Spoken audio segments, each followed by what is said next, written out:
দর্শক, একজন প্রবাসী দেশে ফিরেছেন, তবে কষ্টের কথা, তিনি তার পরিবারকে খুঁজে পাচ্ছেন না এবং তিনি তার গাড়ি খুঁজে পাচ্ছেন না। তিনি এই বড় বড় যে লাগেজগুলো সেগুলো কষ্ট করে ঠেলে ঠেলে তিনি কিন্তু এই বিমানবন্দর দিয়ে নিয়ে যাচ্ছেন এবং তার যে কষ্ট সেটি কিন্তু তার কথার মাধ্যমে আমরা একটু শোনানোর চেষ্টা করছি তার কাছ থেকেই। খুবই কান্না পাচ্ছে, খুবই কি বলবো, ভাষায় প্রকাশ করতে পারতেছি না।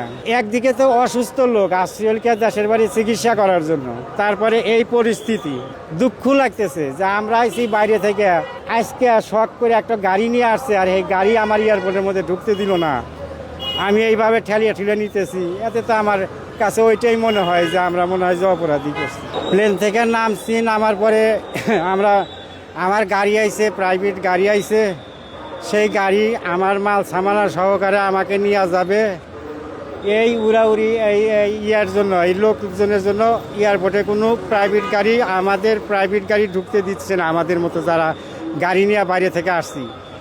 এখন দেশবাসী দেখেন, একটা করে ব্যাগের ভিতরে মাল আছে ওলিকে 24 কেজি 25 কেজি, এই দুইটা ব্যাগ আমি কেমনে মাথায় নেই, একটা চাকা ভেঙে গেছে। কালকে জাস্ট 2টার সময় ফ্লাইটে উঠছি, এ পর্যন্ত খাওয়াও নাই। আশা ছিল যে সকালবেলা যায় হয়তো সবার সাথে বসে এক মুঠো ভাত খাবো।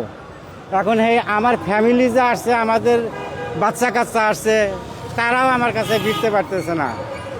আমার কাছে, আমি বিদেশ থেকে আসছি, আমার কাছে কোনো টাকা নাই, মোবাইলে এমবি তুলে কথা বলমু, টাকাটা ফ্যামিলির কাছে।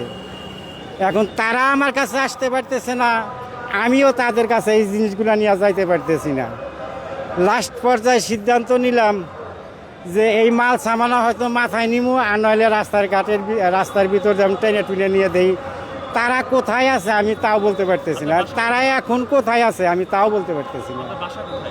আমার বাসা সিরাজগঞ্জ। সিরাজগঞ্জ যাবেন? আমি সিরাজগঞ্জই যাব। তাদের সাথে দেখা করিয়া তাদের সাথে তারাই আমাকে নিবার লেগে আসছে। এখন তারা কোন জায়গায় আছে, আমার মোবাইলে নেটও নাই, টাকা তুলমু কোন জায়গায় যায় টাকা তুলমু, এই এলাকার কয়েকটা জায়গাতে ঘুরলাম, দোকানও পাই না টাকা তোলা। আমার খুব খারাপ লাগতেছে, এখন খুবই খারাপ লাগতেছে। তারপরে আমি একজন অসুস্থ লোক, আমার এমনই হচ্ছে যে খুবই কান্না পাচ্ছে, খুবই কি বলবো, ভাষায় প্রকাশ করতে পারতেছি না। একদিকে তো অসুস্থ লোক আসছে দেশের বাড়ি চিকিৎসা করার জন্য, তারপরে এই পরিস্থিতি, ঠেলিয়া নিমু কোন জায়গায়, আর কোন জায়গায় যায় আমি তুলমু, মানে যে কি নেট ইন্টারনেট 2-4 টাকার যে তুলমু, তুলে যে তাদের সাথে কথা বলবো, সে পর্যন্ত যাওয়ার সমস্যা হয়ে যেতেছে। আমরা এই দেশের মনে হয় যে তেমন কোনো কিছু নাই, যে আমাদের কাছে এখন মনে হইতেছে, দুঃখ লাগতেছে যে আমরা আইছি বাইরে থেকে, আজকে শখ করে একটা গাড়ি নিয়ে আসছে আর এই গাড়ি আমার এয়ারপোর্টের মধ্যে ঢুকতে দিল না। আমি এইভাবে ঠেলিয়ে ঠেলে নিতেছি, এতে তো আমার কাছে ওইটাই মনে হয় যে আমরা মনে হয় যে অপরাধী করছি। এখন কি বলবো, আমি তাদের সাথে সাক্ষাৎ করতে পারলে বড়ই ভালো, তারপরে আমি দেশে চলে যাব। তাছাড়া আর কিছু কি করার আছে, কেটা কি করব, আর কিছুই দেখতেছি নাই। আমার মেন সমস্যা, আমার পরিবার আমাকে নেওয়ার জন্য গাড়ি নিয়ে আসছে। আমার বিমান থেকে নামছি, বিমান থেকে নামার পরে বেরোমু, আর আমার গাড়ি ওই এয়ারপোর্টের ভিতরে ঢুকতে নিষেধ করছে। ওরা এয়ারপোর্টের থেকে অনেক দূর ফাঁকে আছে। এখন ওদের সাথে যে আমি যোগাযোগ করবো, ফোনে যোগাযোগ করবো, আমার ফোনে ব্যালেন্সও নাই, বিদেশি সিম।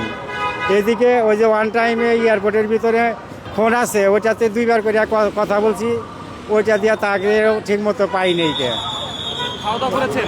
না, খাওয়া দাওয়া কালকে করছে, এ পর্যন্ত খাওয়া দাওয়া করি নেই। দেশে এসে কষ্ট হচ্ছে? কষ্ট বলতে কি, কষ্ট এর সাথে আর কি দেখাবো, কালকে ভোর 4টার সময় খাইছি, এ পর্যন্ত খাওয়া দাওয়া নেই। আচ্ছা, এই যে কষ্ট, আপনার যে পরিবারের একজন যিনি কিনা বিদেশ থেকে আসতেন, দেশে আসতে কষ্ট হলো, এই বিষয়ে কি বলবেন? 6টার সময় এসে এটা একটু আনন্দ, আমি গাড়ি ঢুকতে দেয় না। আমরা 6টার সময় এসে প্রত্যেকটা রাস্তায় আটকাই দিছে, বলছি আমাদের যাত্রী এসে দাঁড়া রয়েছে, আমাদেরকে ঢুকতে দেন, আমরা যাত্রী রিসিভ করার জন্য, কোনোভাবেই ঢুকতে দেন না। আবার খালি মানুষ যে নিতে আসবো লাগেজ, একটা মানুষ 3টা লাগেজ নিয়ে আসতে পারে, বলছি আমাদের লাগেজটা আনতে সুযোগ দেন। কোনোভাবেই সেনাবাহিনী দিচ্ছে না, কোনোভাবেই আমাদের ঢুকতে দিতেছে না। আচ্ছা, আর তাকে যদি না পেতেন কি করতেন? আমরা তো এই 6টার থেকে তাকে খুঁজে বেড়াচ্ছি। আমরা এখানে আছি, ওনার কাছে ফোনে চার্জ ব্যাটারি শেষ হয়ে গেছে, তাহলে আমরা কিভাবে তাকে খুঁজে পাবো? এরা ফিরাতে চলে যাইতো, আমারই বিপদ। মানে আমি তো বিদেশ থেকে আসছি, আমার কাছে বাংলাদেশি টাকাও নাই, গাড়ি ভাড়া দিয়ে যে যাবো, আমার কাছে বাংলাদেশি টাকাও নাই, এই এক বড় সমস্যা। দর্শক, ঠিক বিদেশ থেকে এক প্রবাসী দেশে ফিরেছেন, তবে সকাল থেকে তিনি অনেক কষ্ট করে অনেক প্রতিবন্ধকতার শিকার হয়ে তিনি কিন্তু এই বিমানবন্দর থেকে বের হলেন এবং পরিবারকে খুঁজে পাচ্ছিলেন না, কল দিতে পারছিলেন না।